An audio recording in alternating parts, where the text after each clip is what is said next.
స్వచ్ఛమైన నాణ్యమైన గౌదర్పార్ పూజా ఉత్పత్తులు www.gaudarpar.com ద్వారా ఆన్లైన్ లో ఆర్డర్ చేయండి. మీ ఇంటిని దేవాలయంగా మార్చుకోండి. నమస్తే రమగారు. నమస్తే జయ. రమగారు, మనము పీసీ సర్కార్ స్టోరీస్ చెప్పుకున్నాం.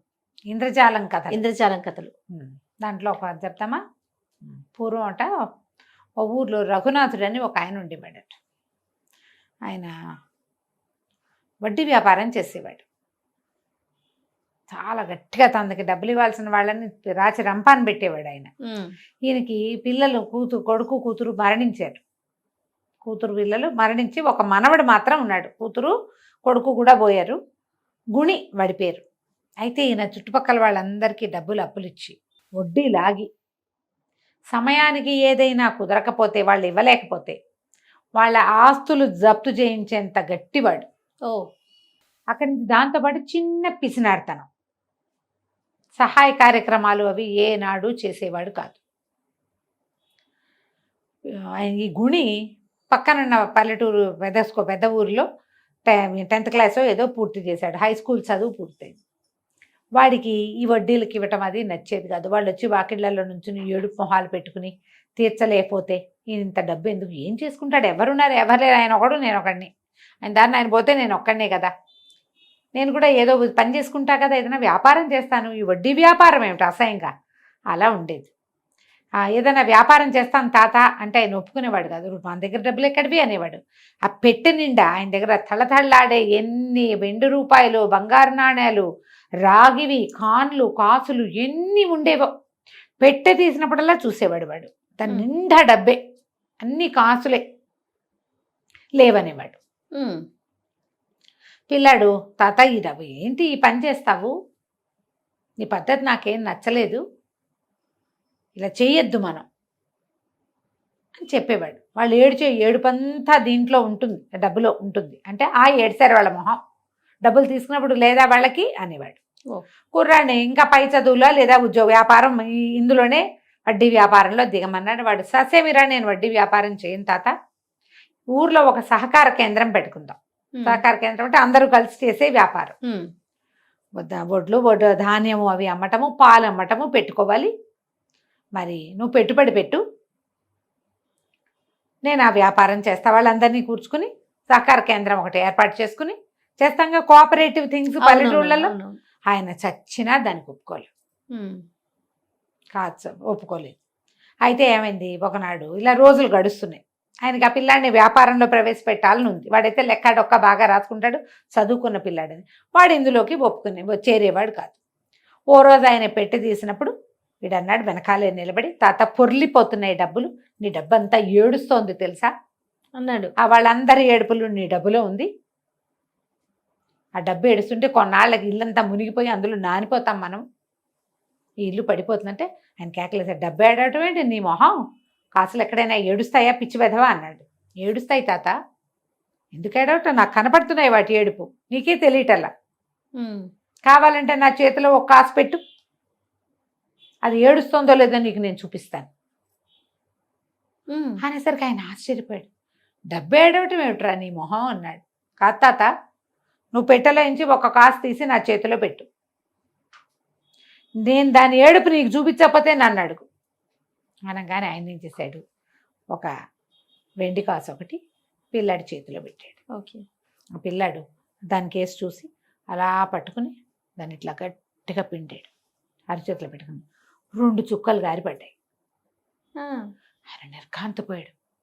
ఒక్క కాసులోంచి 2 కన్నీటి బొట్లు వచ్చినాయంటే ఈ కాసులన్నిట్లలో ఎన్ని కన్నీటి బొట్లు ఉన్నాయి, హడిలిపోయాడు ఆయన. అమ్మో డబ్బు ఏడుస్తోందిరా అన్నాడు. అవును తాత, నేను చెప్పే కదా నీకు డబ్బులు ఏడుస్తున్నాయని, నాకు కనపడింది, నువ్వు చూడలేకపోతున్నావు డబ్బు మీద ఆశతోటి అనేసరికి ఆయన అన్నాడు, వద్దురా, ఈ ఏడ్చే డబ్బును పెట్టుకుంటే చాలా కష్టం మనకి, నువ్వు ఏం చేస్తావో చెయ్యి, డబ్బులు ఇస్తా నీకు, పెట్టుబడి మనమే పెడదాం, సహకార కేంద్రంలో ఎంతమందిని కావాలంటే అంతమందిని చేర్చుకో అంటే ఒక కోఆపరేటివ్ సొసైటీ పెట్టారు. సొసైటీ పెట్టి చుట్టుపక్కల జనాలలో అన్ని ఊళ్ళల్లో ప్రచారం చేసి ఉత్సాహవంతులైన కొంతమంది, ఏ పెట్టుబడి పెట్టలేకపోయినా పని చేయడానికి ఆసక్తిగా ఉన్నవాళ్ళు 30-40 మంది కుర్రవాళ్ళు ఇందులో చేరారు. చేరాక మెల్లిగా వ్యాపారం మొదలైంది. అన్ని చోట్ల నుంచి ధాన్యం వీళ్ళే తీసుకొచ్చి నిలబెట్టుకోవటం, ధాన్యాన్ని లాభానికి అమ్మి సహకార కేంద్రానికి కొంత డబ్బు వస్తుంది, రైతుకు కొంత పోతుంది. ఓకే. వీళ్ళు ఇందులో పంచుకునేవాళ్ళు, లాభం కనపడుతోంది. సరే, ఈయనకి మొత్తం పెట్టెలో ఉన్న చాలా మటుకు డబ్బులు ఇచ్చేసాడు వీళ్ళకి.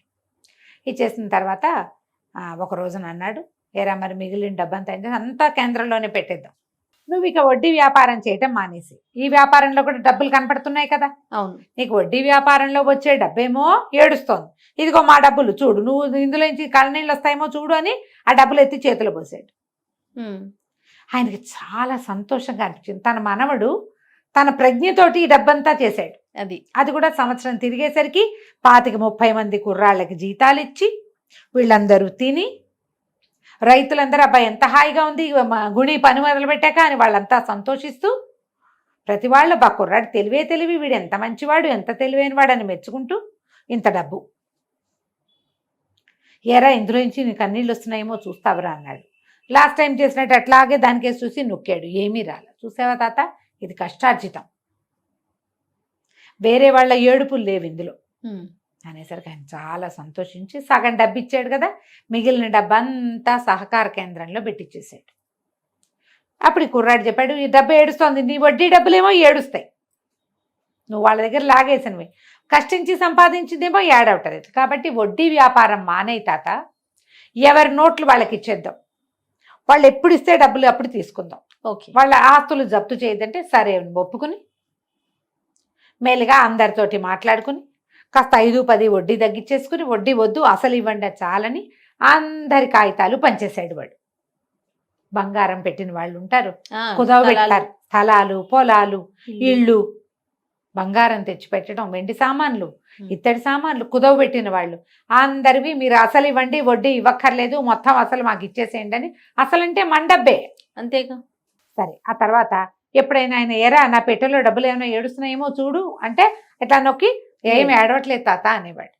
అయితే ఒక స్నేహితుడు ఒకడు తర్వాత ఎప్పుడో ఈయన ఏమిట్రా మీ తాత డబ్బులు ఏడుస్తున్నాయా అంటాడు. ఏం చేసావురా అన్నాడు. ఏమీ లేదు, అంత వెండి కాసు ఇచ్చాడు, ఆయన ఎలాగో ఆకాశే ఇస్తాడని నాకు తెలుసు, ఆ సైజు పత్తిని తడిపి చెవి వెనకాల పెట్టుకున్నా, మా తాత చూడకుండా పత్తి చేతిలో పెట్టుకుని దాని మీద కాయను పెట్టి నొక్కేసరికి తడిసిన పత్తి పిండితే నీళ్లు రావు, వస్తుందిగా, అవి వచ్చినవే కన్నీళ్ళు అనుకున్నాడు తాత. బాగుంది. ఇదేంటంటే మ్యాజిక్ లో ఇలాంటి ట్రిక్స్ ఉంటాయి, చిన్నవి. అవును, చాలా చిన్న ట్రిక్. వాడు ఏం చేశాడో మనకు తెలియదు, వాడిదల్లా హస్తలాగమం, ఈ వెనక నుంచి తీసి ఇందులో పెట్టేటప్పుడు నీ కంటికి తెలియనంత వేగంగా చేతులు కదులుతాయి, స్పీడ్ గా చేసేస్తారు. పైగా సులువుగా తీసుకునే విధంలో పెట్టుకుంటారు. ఇక్కడి నుంచి తీయాలనుకో ఇలా తీయాలి, ఇక్కడి నుంచి తీయడానికి ఏముంది, చెవిలంటే వచ్చేస్తుంది. నేను అది చేశానని చెప్పాడు. ఆ ఒక్క ట్రిక్ తోటి తాతతో వడ్డీ వ్యాపారం అనిపించేసి ఈ సహకార సంఘానికి మొత్తం డబ్బులు పెట్టించాడు. తెలివితేటలు. ఎవరైనా తెలివి వాడచ్చు, తెలివిని వాడండి. కథ కంచికి మనం ఇంటికి. రైట్ రమ్మ గారు, నమస్తే. నమస్తే జయ.